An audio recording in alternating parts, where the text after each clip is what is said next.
Assalamualaikum warahmatullahi wabarakatuh. Waalaikumsalam warahmatullahi wabarakatuh. Ibu-ibu sehat semuanya? Alhamdulillah. Alhamdulillah ya, sehat luar biasa, dahsyat, yes. Nah, ini adalah artinya apa ya? Kita bersyukur kepada Allah walaupun pandemik seperti ini kita bisa berkumpul menggunakan masker seperti ini, jaga jarak ya agar kita terhindar dari COVID-19 yang sedang melanda negeri kita tercinta ini. Mudah-mudahan tentunya COVID ini segera nyah dari negeri kita. Kita bisa melakukan aktivitas dengan leluasa, termasuk namanya sekarang ini P2 K2 untuk keluarga PKH ya, program keluarga PKH seperti itu. Bapak-bapak, ibu-ibu yang berbahagia, bisa kita perhatikan di gambar ini. Ini di gambar sudah sengaja disediakan. Gambarnya terkait modulnya adalah modul kesejahteraan sosial ya. Ini sudah ada di sini, bisa dilihat. Nah, ini sesi yang kita pelajari ini adalah tentunya terkait pelayanan bagi penyandang disabilitas berat.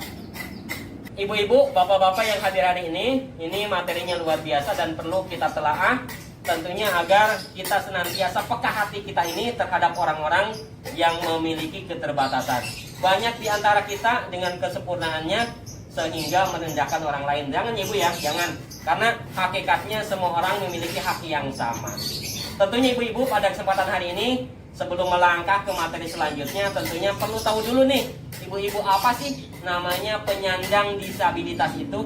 Mungkin ada yang tahu, ibu bisa menyebutkan? Yang memiliki kekurangan yang butuh bantuan orang lain. Ya, itu sudah mendekati, bagus sekali ibu ya. Ini sudah ada gambaran bahwa disabilitas adalah orang yang memiliki keterbatasan sehingga untuk melakukan sesuatu itu pasti membutuhkan orang lain.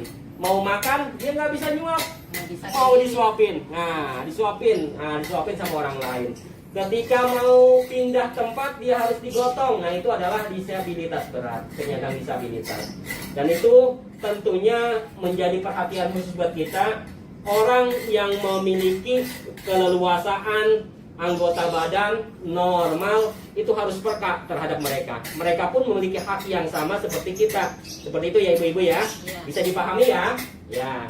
Ibu-ibu, perlu kita ketahui setelah kita tahu tadi arti dari disabilitas ini ataupun penyandang disabilitas, itu perlu kita ketahui juga bahwa disabilitas itu ada beberapa macam. Ini bisa terlihat di gambar. Ibu bisa menyebutkan, bisa dibaca ibu, kelihatan nggak ya? Ini apa ini ya? Disabilitas fisik. Ya, disabilitas fisik itu artinya adalah keterbatasan terkait fisiknya. Bisa kakinya tidak ada, bisa tangannya putus, ataupun kakinya ada lengkap tapi jalannya tidak normal. Itu juga sama dengan disabilitas, begitu ya. Ada lagi apa ibu ini namanya? Disabilitas rungu wicara, artinya dia tidak bisa mendengar dan tidak bisa bicara. Ini banyak macamnya terkait disabilitas. Alhamdulillah ini sudah luar biasa pada pertemuan hari ini. Ibu-ibu semangat. Ibu-ibu bisa menjelaskan apa itu disabilitas. Nah, tentunya adalah disabilitas ini adalah keterbatasan sehingga perlunya kita yang normal ini tetap peka, bisa merasakan apa yang mereka rasakan sehingga tidak ada namanya kecemburuan ataupun yang disabilitas tadi merasa tidak percaya diri. Nah, karena kenapa? Kitanya tidak merangkul. Karena kalau kita rangkul, mereka akan merasakan kepercayaan diri yang luar biasa. Ibu-ibu ya, bapak-bapak sama ya. Artinya manusia biasa, cuma mereka memiliki keterbatasan. Kita bisa membuat KTP, bisa nggak? Bisa. Mereka bisa nggak ibu-ibu? Bisa ya. Anak kita punya kakak atau punya akte, mereka juga bisa nggak ketika mereka pribadi untuk membuat akte atau kakak? Bisa ya. Nah, ini penting sekali bahwa di masyarakat itu mereka pun sama seperti kita punya hak untuk mendapatkan pelayanan capil ya dan lain sebagainya.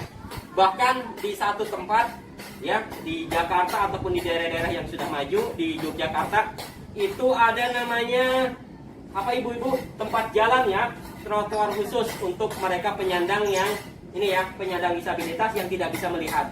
Jadi mereka tetap jalan mengikuti arah yang ada, akhirnya mereka bisa berjalan atau sampai tujuan. Itu sudah disediakan sama pemerintahnya, pemerintah daerah, sehingga memudahkan penyandang disabilitas ini merasakan akses umum yang sudah disediakan oleh pemerintah daerah. Di samping itu tentunya ada hal lain, bahkan ketika ke masjid pun mungkin Bapak bisa menyebutkan pernah melihat tidak ketika di masjid? Pernah, jadi ada tempat khusus untuk orang yang disabilitas. Nah, itu dia, ya. Bahkan di tempat ibadah pun ada tempat khusus, tempat wudhunya khusus, tempat sholatnya, dan arah-arah tertentu ketika mereka turun dari lantai masjid itu sudah disediakan tempat khusus sehingga mereka bisa berjalan dan tidak bertubrukan dengan orang yang normal. Itu luar biasa. Tentunya adalah layanan ini untuk kemudahan mereka, dan kita yang normal tentunya ibu-ibu ya, kita harus merasakan bahwa mereka dengan segala keterbatasan juga perlu kita hargai agar mereka benar-benar merasa kedudukannya ada. Nah, mereka merasa dihargai. Akhirnya setelah kita mempelajari beberapa materi terkait penyandang disabilitas ini, kita sebagai manusia biasa tidak luput dari kekurangan-kekurangan. Yang normal juga kadangkala memiliki kekurangan, apalagi mereka yang disabilitas sudah pasti memiliki kekurangan. Dan itu kita tanamkan dalam hati kita bahwa mereka itu memiliki hak-hak yang sama dengan kita. Jangan pernah menghina mereka, jangan pernah mengucilkan mereka, karena mereka ada tentunya tidak ingin seperti itu. Tapi dengan keterbatasannya mereka juga memiliki hak hidup.